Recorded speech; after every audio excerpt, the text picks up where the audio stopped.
Hi, good morning everyone.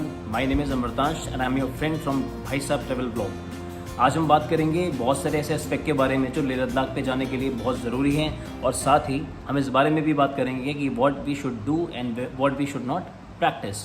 साथ ही हम कुछ एक मेडिसिन के बारे में भी बात करेंगे जो कि हमें लेकर जाना चाहिए लेह लद्दाख के लिए। बहुत सारे रूट्स होते हैं, बहुत सारी चीज़ें होती हैं जो कि इंपॉर्टेंट हैं लेह लद्दाख जाने से पहले। एक नॉर्मल माउंटेन टेरिटरी नहीं है लेह लद्दाख, आप सभी जानते हैं। बहुत सारे यूथ का एक ड्रीम टूर भी रहता है कि भाई बाइकिंग का शौक़ है और हमें जो है लेह लद्दाख जाना है। बिल्कुल जाना चाहिए, but considering few important factors. मेरे फ्रेंड्स की काफ़ी सारी विजिट लेह लद्दाख के रही हैं, और इसी के साथ बहुत सारे एक्सपीरियंसेस भी हमने पर्सनली जो है वो उसको एक्सपीरियंस करा है।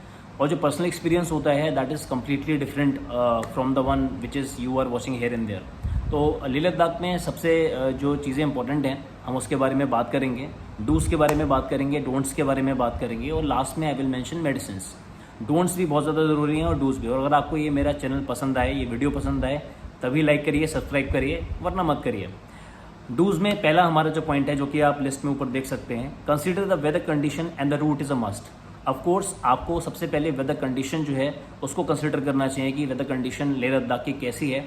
और उसमें जो जनरली जाने के जो महीने होते हैं वो दैट इज़ मई टू सितंबर, राइट। तो कुछ लोग बहुत ज़्यादा सर्दियों में लेह लद्दाख के बहुत सारे ऊपर के एरियाज़ को एक्सप्लोर नहीं कर सकते। और रूट बहुत मस्त है, क्योंकि जब आप लेह लद्दाख जाते हैं तो आप लेह लद्दाख जाते हैं, आप बनारस से दिल्ली या दिल्ली से मुंबई या मुंबई से दूसरी जगहों पर नहीं जा रहे हैं। तो मेन जो आपका फोकस है वो लेह लद्दाख है।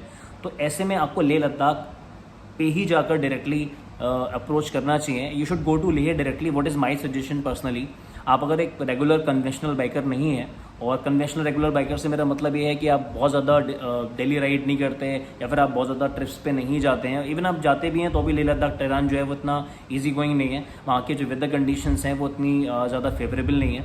तो उस केस में आपको बहुत सारी चीज़ें जो है कंसिडर करनी है। मैं आपको सजेस्ट ये करूँगा कि आप डायरेक्टली दिल्ली से फ़्लाइट पकड़कर ले जाएँ, अपना टाइम बचाएँ। लेह में फर्स्ट डे आप टूर कराते हैं, जो भी आपका टूरर है वो आपको टूर कराएगा, जिसको भी आपने बुक करा हुआ है वो फर्स्ट डे आपको लेह में रहेगा, ताकि आपकी बॉडी वहाँ के ऑक्सीजन लेवल के हिसाब से एडजस्ट कर ले। उसके बाद डे 2 में you will move to Ladakh, right. और उसमें अगर आपका पूरा टूर जा रहा है, पूरा ग्रुप जा रहा है, तो उसमें 30, 40, 50 बाइक्स हो सकती हैं। एक आपका जो है असिस्टेंस व्हीकल चलता है 4 व्हीलर साथ में, जिसमें आपका बड़ा बड़ा लगेज उसके अंदर रहता है, मेडिकल असिस्टेंस, ऑक्सीजन सिलेंडर वगैरह चीज़ें, मैकेनिक वगैरह रहता है, मार्शल होता है आपका। तो ये सारी चीज़ें आपको वहाँ पर मिलेंगी। तो मैं अगर रूट की मैं बात करूँ, कुछ लोग जम्मू वाया जाते हैं मनाली होते हुए, बहुत लंबा रूट हो जाता है। कुछ यंगस्टर्स ऐसा करते हैं, और मैंने ऐसे यंगस्टर्स से मैं वहाँ मिला हूँ, क्योंकि मैं भी कई साल से बाइकिंग कर रहा हूँ। तो मैं जब उनसे मिलता हूँ तो वो उनकी हालत ख़राब हो चुकी होती है, वो थक चुके होते हैं। तो मेरा मानना है कि अगर आपको लेह लद्दाख ही टूर करना है बॉस, तो why we are going through Manali Jammu and पूरा घूमते हुए, ठीक है। आप कितना भी लंबा आपका ट्रैवल हो, लेकिन आपका जो मेन क्रक्स है वो दैट इज़ लेह लद्दाख। तो आप लेह में जाओ डायरेक्टली फ़्लाइट लेकर, और उसके बाद आप लेह से लद्दाख में ज़बरदस्त एक्सप्लोरेशन करो, ठीक है। आप 8 दिन, 10 दिन, 6 दिन, 7 दिन, जैसा भी आपका टूर लेते हो, आप 500 किलोमीटर का, 800, 1500 किलोमीटर का लेते हो, उसके हिसाब से आप वहाँ पे ट्रैवल कर सकते हो। तो route is very must before going to Leh Ladakh. Second मेरा डूज है, consider flight to Leh from your destination, may be from Delhi और मुंबई। ये मैं ऑलरेडी मेंशन कर चुका हूँ, मैंने पहले पॉइंट में दूसरा पॉइंट कवर कर दिया। तीसरा पॉइंट बहुत इंपॉर्टेंट है, carry plenty of water as hydration is vital in high altitude and with is next an energy drinks. देखिए, पानी कैरी करना बहुत ज़रूरी है। मैंने आपको पहले भी मेंशन करा वीडियो के अंदर कि आपका जो बड़ा लगेज होता है वो आपका असिस्टेड व्हीकल पे चलता है, और जो आपका एक आप बाइक पे चल रहे होते हो तो आपके पास एक छोटा लगेज बैग होना चाहिए। उस लगेज बैग के अंदर आप अपना पानी रख सकते हो, छोटे मोटे आप अपना उसमें स्नैक्स रख सकते हो, चॉकलेट्स रख सकते हो, जो आपको थोड़ा सा एनर्जी देते रहेंगे। एनर्जी बार्स रख सकते हो आप। वाटर आपका रखना बहुत ज़रूरी है, क्योंकि वो एक ड्राई प्लेस है। वहाँ पे जो वहाँ का जो वातावरण है, वहाँ का जो एनवायरनमेंट है दैट इज़ ड्राई, राइट। और धूप जब वहाँ पे निकलती है तो इट इज़ लाइक एनीथिंग, बहुत तेज़ निकलती है। तो ऐसे में मतलब आपके पास में पानी होना चाहिए, ताकि आपकी बॉडी जो है वो उसके अंदर पूरा वाटर बना रहे और आप आसानी से मूव कर सको। फोर्थ पॉइंट मेरा इसके अंदर है, जो मैंने मेंशन करा है about your outfits and the things that you should have. उसमें है रेनकोट। अगर बारिश हो जाती है, बारिश ही नहीं, अगर स्नोफॉल भी हो जाता है तो भी आपको रेनकोट चाहिए। और स्नोफॉल के टाइम पर आप बाइकिंग कर नहीं पाओगे, आपके पास हेलमेट होता है, अगर आप वॉक्स भी पहने हुए हो तो वो आइस आपकी आंखों पे आके लगेगी, उसके इसमें you won't be able to ride your bike. Second point इसमें है फोर्थ के अंदर ही विंड चीटर। आप विंड चीटर लीजिए, उससे क्या होगा कि जो विंड होगी वो चीट होगी और वो आपको अंदर इतना इम्पेक्ट नहीं कर पाएगी। अगर आप कोई भी कॉटन का या उस तरीके का मटेरियल वाला जैकेट पहनते हो जिसके ऊपर जो उसका अपर लेयर है वो विंड चीटर नहीं की उसमें नहीं है, कैटेगरी में नहीं आता, तो फिर वो गंदा हो जाएगा और वो गीला हो सकता है स्नोफॉल में, या फिर वो बारिश हो रही है तो है ना, तो गीला हो जाएगा, तो फिर वो आपको दिक्कत ही देने वाला है। तो wind cheater I found as a best option. अगर आप कोई जैकेट मोटा पहन भी रहे हो तो आप विंड चीटर वाला पहन सकते हो, क्योंकि लद्दाख जब आप मूव करते हो तो कुछ रास्ते बीच में आते हैं जहाँ पर ठंड बहुत ज़बरदस्त होती है, तो वहाँ पर आपका थोड़ा जैकेट हैवी होना चाहिए according to the weather that the month that you are choosing. उस मंथ के हिसाब से आप अपना जो लेयर्स है वो आप बढ़ा और कम कर सकते हो। बहुत ज़्यादा मोटा भी पहनने की ज़रूरत नहीं है कि आप बहुत अनकंफर्टेबल होकर बाइक चलाओ, तो वो भी मैं आपको सजेस्ट नहीं करूँगा। एक नॉर्मल जैकेट चलेगा, विंड चीटर से ठंड नहीं जाएगी अंदर, तो आपको प्रॉब्लम नहीं होगी। Winter gloves, of course winter gloves of good quality is very important. आप किसी भी ब्रांड के कर सकते हो उसमें कंसिडर, ठीक है। ब्रांड्स का नाम मैं नहीं लूँगा यहाँ पर। आप कोई भी अच्छे ब्रांड के जो फुल ग्लव हैं, फिंगर कट वाले नहीं, फुल ग्लव जो हैं वो आप कंसिडर करिए। और जो आपका पिलियन है वो फिंगर कट पहन सकता है पीछे, because he is operating with mobile phone and all, है ना। क्योंकि बाइक चलाते समय आप तो नहीं कर रहे होगे, या तो आपने अपना कैमरा लगाया हुआ होगा अपने हेलमेट के ऊपर, है ना, या फिर आपने उसको कहीं फिक्स कर रखा होगा। आपका जो पिलियन होगा वो वीडियोस इधर उधर के बना रहा होगा, जो कस्टमाइज़ कर रहा होगा, तो वो फिंगर वाला आपका ग्लव यूज़ कर सकता है। तो glove is very important of course. Extra socks, अगर बारिश होती है एक्स्ट्रा सॉक्स तो ज़रूरी है, वहाँ आप कुछ धोने वोने वाले तो हो नहीं। इसके अलावा मल्टी पॉकेट कार्गोस, कुछ लोग जीन्स पहने हुए देखे लद्दाख के अंदर, इट वॉज वेरी फनी। तो जीन्स पहनने का यार कोई मतलब नहीं है वहाँ पर, है ना। लूज जीन्स आप पहन सकते हैं, अगर उसमें मल्टीपल पॉकेट से फ़ायदा ये होता है you can keep your stuff. आपका मोबाइल फ़ोन है, आपका बैटरी बैकअप का कुछ हो सकता है, या फिर आपका और हेडफोन्स वगैरह कुछ हो सकते हैं, आपका हैंकी टॉल हो सकता है, ठीक है। बहुत सारे आपकी चीज़ें हो सकती हैं जो उसके अंदर आ सकती हैं। तो मल्टी जो है पॉकेट कार्गोज जो हैं वो काफ़ी मैं प्रेफर करूँगा when it is about going Leh Ladakh, और वो थोड़े ढीले ढाले होते हैं, कंफर्टेबल होते हैं, तो आपको बाइकिंग में इशू नहीं आएगा। इसके अलावा नेक्स्ट हमारा पॉइंट है मास्क। मास्क तो आप ले सकते हो। जब अभी लास्ट टाइम जब मैंने लेह लद्दाख विजिट करा था, it was a like post Covid time, तो उस समय मास्क लगाना तो जो था वो कंपलसरी था। बट फिर भी आप मास्क नहीं भी कंपलसरी है तो भी आप लगाइए, क्योंकि कंडीशंस ऐसी हैं वहाँ पर, ड्राई एयर है, तो आपका जो रेस्पिरेटरी सिस्टम है उसको बहुत सर्वाइव करना पड़ता है सांस लेने के लिए, और बहुत सारी आपके नाक के अंदर चीज़ें जाती रहती हैं, लाइक बहुत सारी धूल, ड्राई एयर, तो उससे प्रोटेक्ट करने के लिए you can keep a mask, है ना। और अगर आप हेलमेट लगाए हुए हो, फुल कवर्ड हेलमेट है, तो उसकी इतनी ज़रूरत नहीं पड़ेगी, वरना वेपराइज करके आपकी आंखों के आगे आएगा। पिलियन के लिए उसकी ज़रूरत पड़ सकती है, but you should keep a mask with you. Full sleeve cotton wear, आपको वहाँ हाफ स्लीव मैं बिल्कुल प्रेफर नहीं करूँगा। कुछ लोग होते हैं कि भाई धूप वगैरह निकल आई है तो अपनी जो जैकेट वगैरह है उसको उन्होंने निकाला और पिलियन को पीछे बांधा कहीं सेट करा उसको, और बस चल पड़े, है ना। तो जो आपके फुल स्लीव कॉटन वेयर वगैरह वो आपके अंदर पहनने के लिए तो ज़रूर होने चाहिए, और अगर आप वैसे भी चला रहे हो तो हाफ स्लीव तो आपको भी पता है कि आप नहीं पहनना चाहिए आपको। लाइट वूलन क्लोथ से मेरा मतलब ये है कि मैंने जैसा कि पहले भी मेंशन करा था कि बड़ी बड़ी मोटी मोटी जैकेट्स पहनने की वहाँ आपको ज़रूरत नहीं है, ठीक है। क्योंकि आप नवंबर दिसंबर में तो जान ही रहे हैं, वहाँ पर मैं आपको ऑलरेडी बता चुका हूँ जो प्रेफरेबल मंथ है वहाँ पर ट्रैवल करने का, जिसमें वहाँ पर आप एंजॉय कर सकते हो, हर जगह जा सकते हो, that is May to September, ठीक है, इन एवरी ईयर। तो लाइट वुलन आप रखिए, ठीक है, वुलन क्लोथ्स रखिए, लेकिन लाइट, बहुत ज़्यादा भारी जैकेट्स की आवश्यकता नहीं है।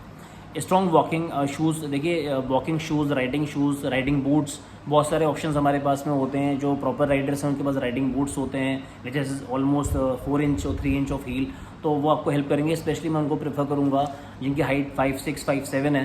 तो अगर आप क्लासिक चला रहे हैं रॉयल इनफील्ड, या फिर आप रॉयल इनफील्ड की बाइक हिमालयन चला रहे हैं जिसका ग्राउंड क्लियरेंस बहुत ज़्यादा है, तो आपके पैर पहुँचने से रहे बॉस, ठीक है, 5'6", 5'7" वालों के हैं, ठीक है, उस तरीके से नहीं पहुंच पाएंगे। और जब आप माउंटेन्स पे ट्रैवल कर रहे हैं, खासकर लेह लद्दाख में, तो वहाँ पर तो आपका जो हील है that should touch the like ground, तो वरना उसमें बैलेंस करने में, कहीं रुकने में, चलने में आपको अनकंफर्टेबल लगेगा। लॉन्ग राइड्स होती हैं, दिक्कत आएगी। बूट्स का खासकर ध्यान रखिए। नॉर्मल स्पोर्ट्स शूज़ ट्राई मत करिए अगर आपकी हाइट ज़्यादा नहीं है। नॉर्मल शूज़ से मेरा मतलब है आपने नॉर्मल नाइकी, एडिडास के शूज़ पहन लिए, वो मैं नहीं प्रेफर करूँगा, ठीक है। अगर आपकी हाइट 5'8", 5'9", 5'10" है तो भाई तुम कुछ भी पहन सकते हो, बट अल्टीमेटली आपको जो है राइडिंग बूट्स ही पहनने चाहिए, वो they will protect you from any accident और एनीथिंग लाइक रॉन्ग। उसके बाद मेरा जो नेक्स्ट पॉइंट है आप देख सकते हैं, इसमें लिखा है कि एक्स्ट्रा पेयर ऑफ शूज़ का एक एक्स्ट्रा पेयर रखिए। हम जाते हैं, ट्रैवल करते हैं, जनरली रखते हैं। जनरली लोग क्या करते हैं, एक अपना उन्होंने एक डोमेस्टिक सा स्लीपर रख लिया और बाकी शूज़ उनके एक जोड़ी हो गया तो भाई 2 जोड़ी शूज़ बनते हैं। एक आप रेगुलर वॉकिंग शूज़ रख लो और दूसरा आप अपना बूट जो आप पहन के जा रहे हो राइडिंग के लिए वो रख लीजिए। शू कवर काम आ जाता है, बहुत सस्ता मिलता है। शू कवर की अगर मैं अमेज़ॉन की बात करूँ, मैं डिस्क्रिप्शन लिंक में दे दूंगा, तो 100-150 रुपये का आराम से शू कवर मिल जाता है, ठीक है। तो शू कवर आप ले सकते हैं इन दैट कंडीशन की अगर बारिश हो रही है तो आपके सॉक्स के अंदर पानी चला गया, या फिर कोई आप स्नोरी एरिया में जा रहे हो, है ना, तो आपके बूट्स उस तरीके के हैं नहीं, तो आप वहाँ पर उनका इस्तेमाल कर सकते हो शू कवर्स का। सन ग्लासेस नेक्स्ट पॉइंट हमारा है। डार्क सन ग्लासेस बहुत इंपॉर्टेंट है, क्योंकि आपके जो वहाँ पर जिस तरीके की वहाँ पर सनलाइट है, क्योंकि बहुत हाई एल्टीट्यूड पर है, सनलाइट बहुत तेज़ होता है, तो आपका जो डार्क सन ग्लासेज हों वो डार्क हों, सेमी डार्क भी ना हो, वो है ना। आप 2-3 तरीके के पेयर ऑफ रख सकते हो, लोगों के पास उसका सन ग्लासेस तो कई तरीके के होते हैं, तो एक आप डार्क सन ग्लास रख सकते हो, एक आप सेमी डार्क रख सकते हो जो आपका कुछ लाइक ब्लू फिल्टर में, या फिर आपका ब्राउन कलर का रख सकते हैं। तो सन ग्लासेस ज़रूर रखिए, क्योंकि उसके बिना आपका काम चलेगा नहीं। बैकपैक कवर, ऑफ कोर्स मैं जब ट्रैवल करता हूँ तो मेरे पास एक बड़ा बैकपैक है, इट इज़ ऑलमोस्ट 25 लीटर, तो मैं 25 से 30 लीटर का मेरा चलता है बैकपैक मेरे साथ में। उसका कवर होना यार ज़रूरी है, क्योंकि जनरली क्या होता है कि जो हमारा असिस्टिव 4 व्हीलर होता है उसके ऊपर वो कुछ लगेज जो होता है वो गाड़ी के अंदर जाता है, मेजॉरिटी ऑफ लगेज आपका गाड़ी के ऊपर जाता है, हालांकि उसके ऊपर वो चीज़ें डालते हैं, but if you really want to protect your stuff then आपका जो कवर है ना वो बहुत इंपॉर्टेंट है। मेरे बैकपैक में क्या होता है ना, एयरपोर्ट पे भी लेके जाता हूँ तो उसके पीछे बहुत सारे लाइक चीज़ें लगी हुई हैं, या बहुत सारे ऐसे स्ट्राइप्स लगे हुए हैं बहुत सारे, तो मैं उस तरफ से कवर को चढ़ा देता हूँ, तो वो आपका एयरपोर्ट पर जो चेकिंग ट्रेवल रैली होती है उसके अंदर फंसता नहीं है, तो आप ऐसा कर सकते हो, है ना। तो वो cover is very important, cover आपको रखना ही है। मंथ में पहले ही आपको डिस्प्ले कर चुका हूँ, रिकमेंडेड ट्रेवल मंथ हमारा मई सितंबर है। और उसके अलावा छठा पॉइंट हमारा है गुड सनस्क्रीन एंड मॉइस्चराइज़र, बहुत इंपॉर्टेंट है बॉस। जैसा कि मैंने आपको बोला सनलाइट बहुत ज़बरदस्त होती है, मॉइस्चराइज़र बहुत इंपॉर्टेंट है, क्योंकि जब मैं लेह लद्दाख गया था फर्स्ट टाइम, तो वहाँ से जब मैं मतलब मेरा ये पूरा जो नोज़ एरिया है पूरा ऐसे रेड पड़ गया था, और पूरा ऐसे इसके ऊपर से लेयर छूट रहे थे। रीज़न क्योंकि मैंने मॉइस्चराइज़र का इस्तेमाल बहुत ज़्यादा नहीं करा और सनस्क्रीन का इस्तेमाल बहुत ज़्यादा नहीं करा, ठीक है। तो करना चाहिए टाइम टू टाइम, जब भी आप ब्रेक ले रहे हो सनस्क्रीन को रीअप्लाई करो। मॉइस्चराइज़र जहाँ आपको दिख रहा है कि ड्राई हो रहा है यार तो उसको लगाओ, क्योंकि ड्राई एयर है तो अल्टीमेटली आपकी जब आप सांस लोगे सब सूखा सूखा, नाक आपकी बहुत ज़्यादा, आपका जो रेस्पिरेटरी सिस्टम आपकी जो नोज़ है वो बहुत ज़्यादा काम करेगी और सांस को सही चलाने में, ऑक्सीजन लेवल कम है तो moisturiser and good sunscreen is very important. 7th point है carry extra batteries for your camera mobile phones as electricities are certain places of Ladakh can be an issue. Every second person of like when it is about biking and all, जो vloggers हैं या फिर जो regular bikers हैं वो extra batteries carry करते हैं, power bank carry करते हैं, है ना। अगर आप कैमरे से शूट कर रहे हो बैटरी चाहिए। देखिए हाई एल्टीट्यूड पे क्या होता है कि जहाँ पे सर्दी बहुत ज़्यादा होती है, आपको आइडिया होगा कि वहाँ बैटरी रखे रखे भी कम चलती है वहाँ पे, है ना। तो अभी आपका मोबाइल फ़ोन भी आप जब नॉर्मल इस्तेमाल करोगे उसका, ठीक है, तो वो भी उसकी बैटरी जल्दी वहाँ पे जो है कंज्यूम होगी। तो आप फोटोज़ वीडियोस बनाओगे, प्लस आपका हाई एल्टीट्यूड है तो उसकी वजह से भी वो जल्दी जल्दी आपकी ख़त्म होगी। तो एक्स्ट्रा बैटरी रखिए, वो अच्छा है। एक टॉर्च रख सकते हैं आप, टॉर्च रखना बहुत इंपॉर्टेंट है। आप रात में कैंप वगैरह में घूम रहे हो तो आप एक टॉर्च रख लीजिए अपने साथ में, ठीक है। अब इसमें देखिए 8th पॉइंट हमारा इंपॉर्टेंट है। If you are planning a trip to Ladakh on your bike, it is advisable to go in a group then going solo.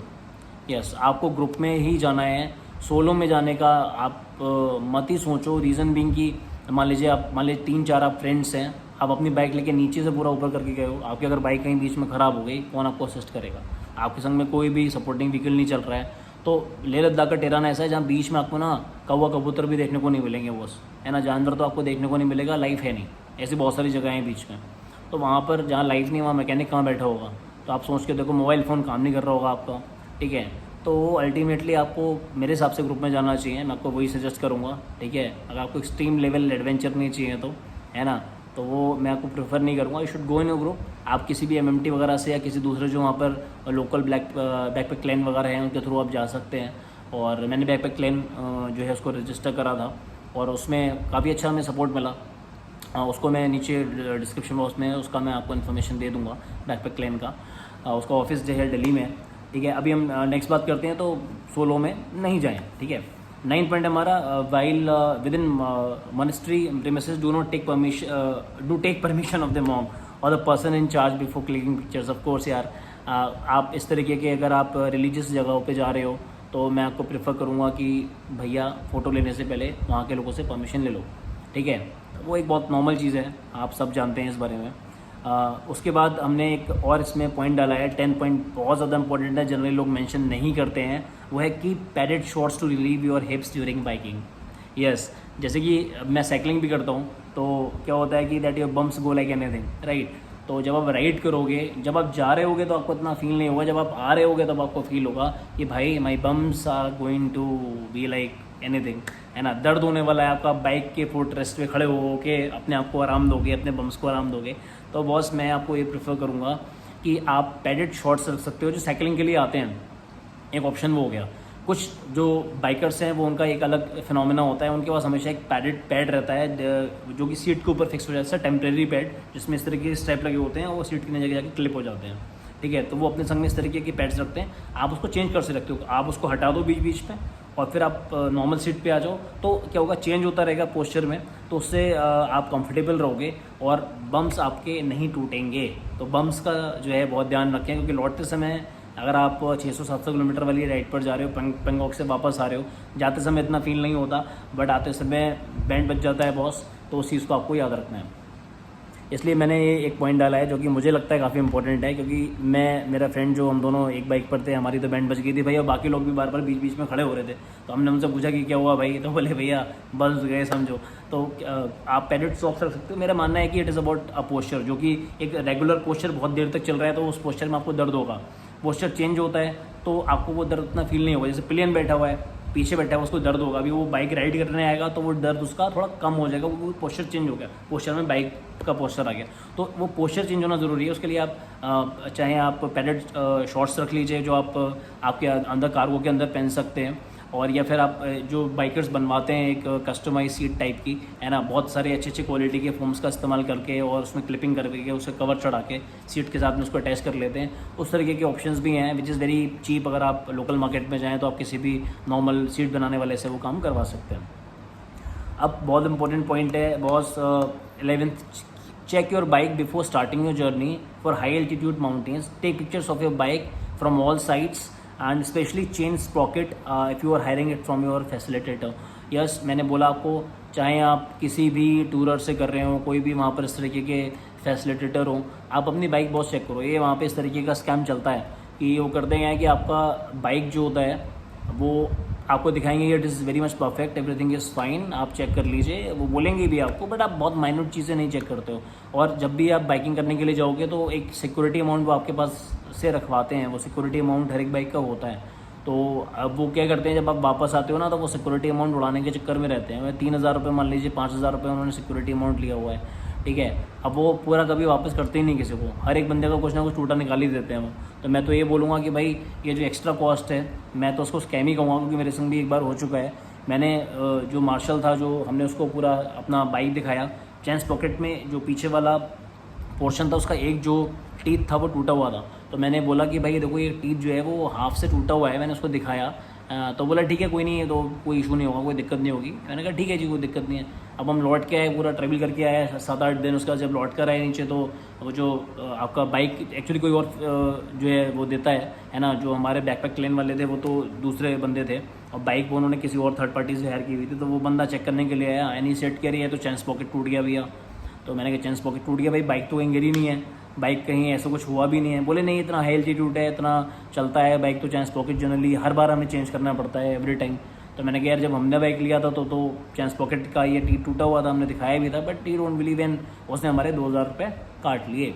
तो बाइक, और ये तो खाली मैं आपको बता रहा हूँ सिर्फ चेन पॉकेट की बात, हमारी बाइक जनरली गिरी नहीं थी कहीं पर भी, ठीक है। अगर कहीं कुछ ऐसा हुआ है, ठीक है, आप जितनी बड़ी बाइक हायर करोगे, BMW करोगे, KTM 390 करोगे, उतना आपका सिक्योरिटी अमाउंट बढ़ जाता है, ठीक है। बहुत सारे भाई बाइक लवर्स हैं, वो वहाँ पे जाके BMW 310 GS या फिर टाइगर ट्रम्प या फिर बेनाली ना TRK, इस तरीके की बाइक्स भी बुक करते हैं। अवेलेबल हैं, थोड़ा कम है बट अवेलेबल है, अगर आप टाइमली बुक करा रहे हो तो वो आपको मिल जाएंगी, बट मुझे नहीं लगता उसका कोई रेलेवेंस है इतनी महंगी।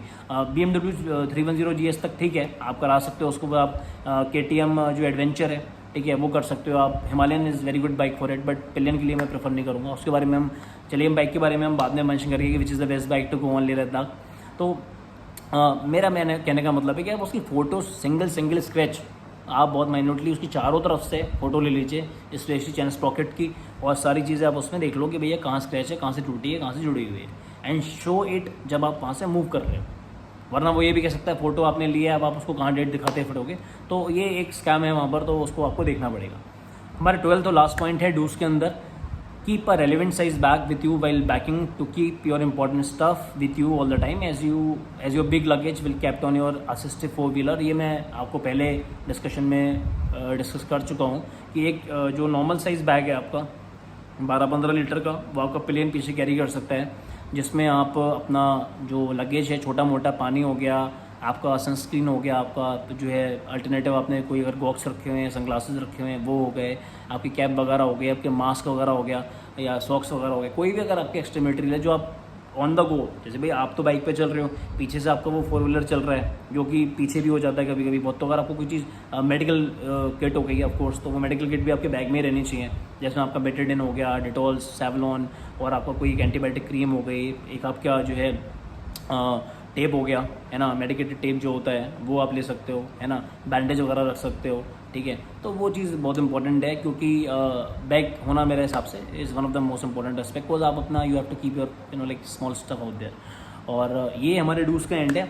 इसके बाद हम डोंट्स को डिस्कस करेंगे, और डूज से ज़्यादा इंपॉर्टेंट होती हैं, हम सब जानते हैं, क्योंकि डूज वो हैं जो हमें करना है, अगर हमने नहीं करा तो हमें थोड़ी दिक्कत होगी, लेकिन डोंट्स अगर वैसी चीज़ है जो कि अगर हमने कर दी तो we are going to face, of course we are going to face like consequences. So see you in don'ts.